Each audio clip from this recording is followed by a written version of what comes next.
Hi, I'm Ethan Wong, and today I'm here speaking with Herman Beavers. We'll just get straight into the questions.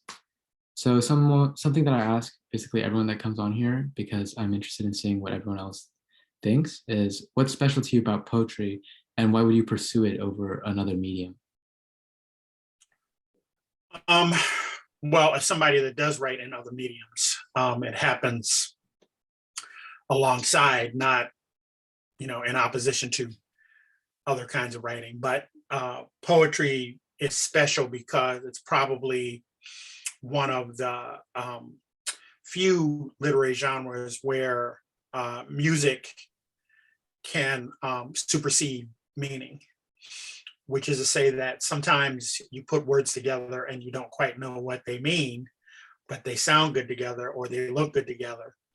And that becomes a way for the poem to pivot toward what you may actually be wanting to say. So in that sense, it's special. And in another way, it's special because writing poetry is hard work. And to do it well, you have to have a level of patience, both with yourself and also with language, such that you allow yourself to be a medium for words to take on a certain kind of resonance and shimmer. And that's not something that's done easily. I think a lot of people either listen to poetry or they read poetry and they think, oh, I could do that. Particularly with, a poem like William Carlos Williams' The Red Wheelbarrow. You read a poem like that, so much depends on a red wheelbarrow glazed with water alongside the chickens clucking. I'm sure I just screwed that up, but you get the idea. It's really short. It's one really sort of compacted idea, and you think I could do that. And in fact, or Robert Hayden's poem for Christmas Addicts, name in a footnote, faceless name, moot hero, propped up by Betsy Ross and Garvey flags, forever falling. Very short poem. But, once we start to really sort of get into it and take it apart, there's a lot going on. And so poetry is unlike prose, where you could have an error of perspective, you could have an error of insight, and not undermine what it is that you're writing, in the larger sense. Poetry, you have to try very hard to get it right, because I share William Carlos Williams' sense that a poem is a machine made of words. Well, if any part of the machine is not functioning properly or doesn't function well with the other parts of the machine, then the poem starts to come apart at the seams. So in that sense, it's special because it requires a level of attention to language that is very different from when I write literary criticism or I write fiction, where you want to get to that point where it's flowing. Poetry, you can't rush through it. If you get to a point where it's flowing, when that happens to me, I usually get to the end of the poem and I put the poem away for 6 months, 8 months, a year, 2 years before I come back to it, because I just don't trust when the language comes too easily to me. Now, there are poems that are gifts that you write them in one sitting and that the poem is done. But I think you probably get about 3 of those over the course of your lifetime. That's probably an arbitrary number, but that's the number I'm using. You get 3 of them in your lifetime. And you probably get 2 of them before the age of 25. And then after that, they cost you a little bit more. Yeah. And I actually wanted to touch on something you already mentioned, which is this idea of how sometimes language supersedes meaning in a poem. And I wanted to ask, based off of that kind of idea, how do you treat the concept of subject in poetry? Like, do you view it as something very firm, where every poem necessarily has a like set in stone subject, or is it more fluid in that same sense where it can be superseded by the language? Well, I can only say my experience is that every time I've tried to write a poem about a particular subject, it usually goes awry. Hmm. Or uh, I write it and I'm not pleased with it. I think um, my experience has been, and I have a feeling that other poets might say this, our subject matter has to find us. I think when we go out looking for subject matter, then it's very difficult. Now, that's not to say that there aren't books that I'm very fond of that are built around a common subject. The book that I think of is Marilyn Nelson's book Carver, which is a series of poems on George Washington Carver, the scientist at Tuskegee. It's a marvelous book. And she does all kind of things in that book that are just really amazing. And I find it to be a better biography of George Washington Carver than any biography that anybody could have written about him. But those kind of poems are usually the product of going into the archive. Or another book that I think of is Cornelius Eady's Brutal Imagination, which is also sort of spurred by this incident where this Black woman invented this Black man who carjacked her children, and turned out that she had murdered the children herself. But it was plausible that this Black man carjacked her and took her children, until people figured out that she was lying. Well, Eady writes a whole book about that. And it's a fantastic book, and I could name a bunch of other books that are built around Van Jordan's Magnolia, Tyamba Jess's book Olio, Monica Hand's Nina and Me. There are a bunch of books that are written around a particular subject, but even there, I think the subject has to find us. It's not something that you go looking for. You sort of read something and it sparks a set of ideas, and you go deeper and deeper into it, and you write one poem, and then you write another poem, you write another poem, and pretty soon you look up and you have a book. I don't think, as somebody that's written critical books, where you have to have an argument and you have to really work hard to unpack that argument in very intentional ways, poetry doesn't work like that, I think. Yeah, I think that's a really good point, because I think there is this idea, almost maybe born from the other kinds of writing that we read a lot of, that if poetry is commenting on something, it has to be taking necessarily a stance on something. But a lot of times I think that's not necessarily true, where poetry can be more like a passerby, which just observes this thing in motion and shows it to us and says, here's this thing in motion, do with Yes. it whatever you want, and then you Yes. just are left with that alone. Yes, exactly. I think that poems that try to tackle a subject are in danger of becoming didactic. And somebody that wrote a lot of didactic poems in my teens and 20s, I happen to fall under the influence of a poet that told me pretty early, you're just not a very good didactic poet. There probably are good didactic poets. You're not one of them. And I'm glad that he told me the truth, because I'd have kept writing really bad didactic poems. And he freed me to do other things. It took me a while to figure it out, but didacticism in poetry, even as I think about poetry that is, making a very clear statement about our humanity.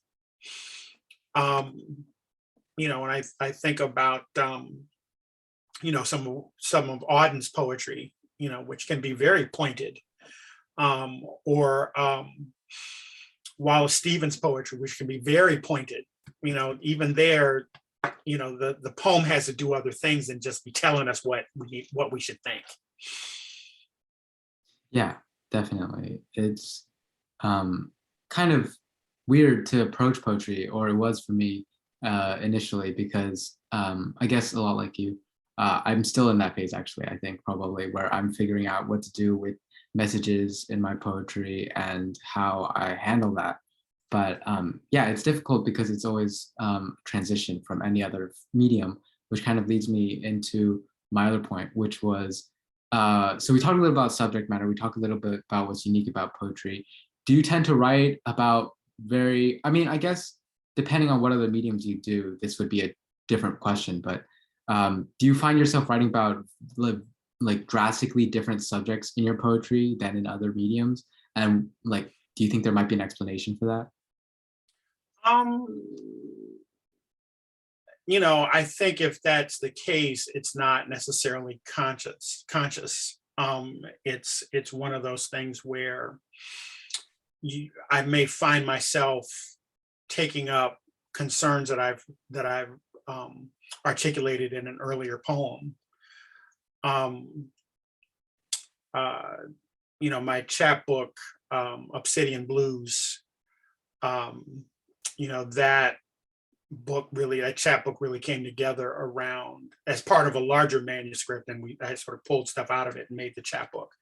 I think that I was thinking about this idea of Obsidian Blues. So Obsidian being this very dark, black, hard substance, and then blues. And so what I'm sure I was trying to think about was, the ways that the blues impact and inform Black life. But that takes 5 minutes to write that poem, and it's going to be a bad poem.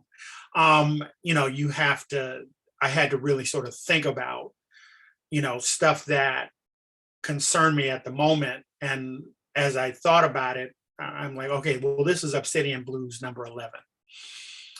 This is Obsidian Blues number 36. This is Obsidian Blues number 18.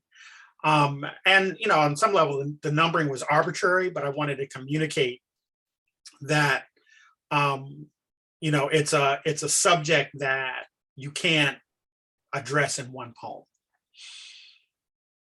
Yeah, and I kind of want to explore. You mentioned earlier about a mentor who was really helpful in like guiding you in terms of getting started in writing poetry, and I guess for you getting out of didactic poetry. What are what is in your experience the best way to guide someone in terms of teaching them poetry, in terms of getting them into poetry? What have been the things that worked either for you or when you were teaching? Well, you're talking about a couple different things, because there's reading poetry, Mm-hmm. and then there's taking the further step of then setting out to write poetry. And so reading poetry, this same mentor hammered into my head. And I was probably about 21, 22, 23 years old at the time. He said, look, you can't speed read a poet like Robert Hayden. You have to really take your time to understand what it is that he's doing with language. And you can't be in a hurry to figure out what the poem means. Sometimes we have to live with poetry for a long time. And so part of what I try to teach, students, when I teach poetry is, you can't speed read it. You have to be patient. And in fact, I was just having this conversation yesterday with one of my students, and I was saying to her, you can do a helicopter ride over a poem and maybe describe what it's doing, but you really have to begin to sort of get in your head. Unlike a lot of literary genres, poetry is extremely technical, and it has a technical vocabulary that you have to have some awareness of to be able to read and interpret poetry. I think that what my mentor told me was, you need to learn how a sonnet works. You need to learn the difference between a Petrarchan sonnet and a Shakespearean sonnet. And so he made me write a Petrarchan sonnet, and I had no idea what that was. And he said, look, you need to learn the conventions of a Petrarchan sonnet. But then he said something really surprising, which was, after you learn all those conventions, I want you to forget them. Which is to say that, you can't write poetry in a schematic way in your head. You can't be saying, okay, here I'm going to use a metaphor. Poetry doesn't work that way. It doesn't work well when you write it that way. You have to be able to tap into your emotional reservoir of stuff going on, or your memory, and then you decide, well, I'm going to tell this story about this emotional experience in a sonnet. And that's a thing that is difficult. But one of the things that I do when I teach my poetry workshop, I make my students write in forms. So we write the sonnet, we write the villanelle, we write the pantoum, we write the ghazal. We write in forms that I think help students understand that a poem is a made thing. It's not a thing that happens on the page by accident. It's a made thing. And you have to put a lot of conscious effort into making it. And when you have to write in forms, it makes you slow down enough because you have to be aware of what are the conventions of the particular form. Does it have a rhyme scheme? Does it have a metrical scheme? How do those two things come together, right? So when you think about poetry's origins in music, when you talk about music and meaning, a Shakespearean or a Petrarchan sonnet has a particular music to it.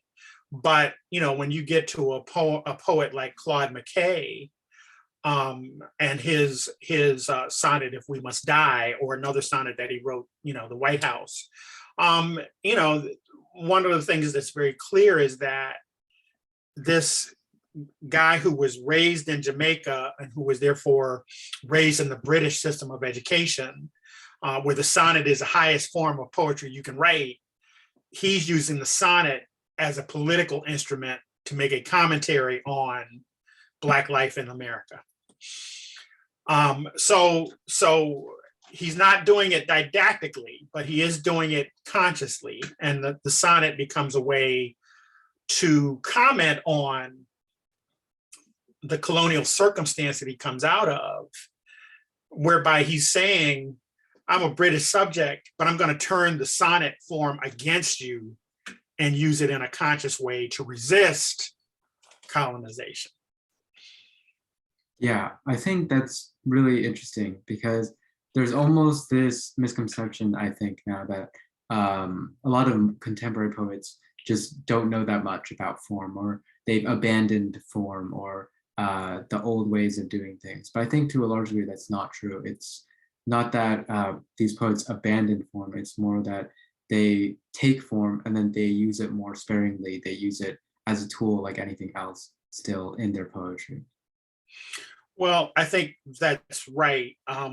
There's a poet named Joshua Corey who has a poem called Infected Elegy. And it's both a prose poem and it's a series of sonnets. And it took me months to figure out what he was doing in that poem. But it's interesting because he takes a 14-line poem that we can call an unrhymed sonnet. But instead of writing, several different sonnets, he invents different sonnets using all the same sentences in the first sonnet. And he just moves them around in different order. And so as I read it, I was like, okay, well here, in the next sonnet, there's line 2, 4, 6, 8, 10, 12.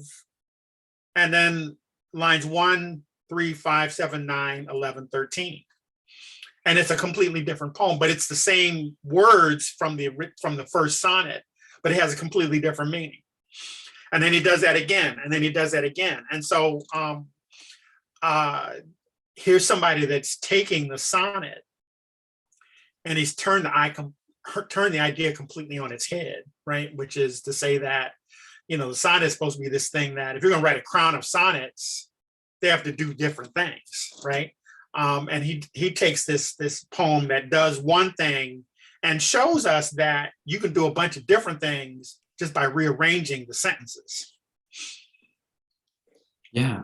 And if you're ready, actually, we could get into the poem. Okay, so the poem that I am going to read is called Havoc Street, the movie.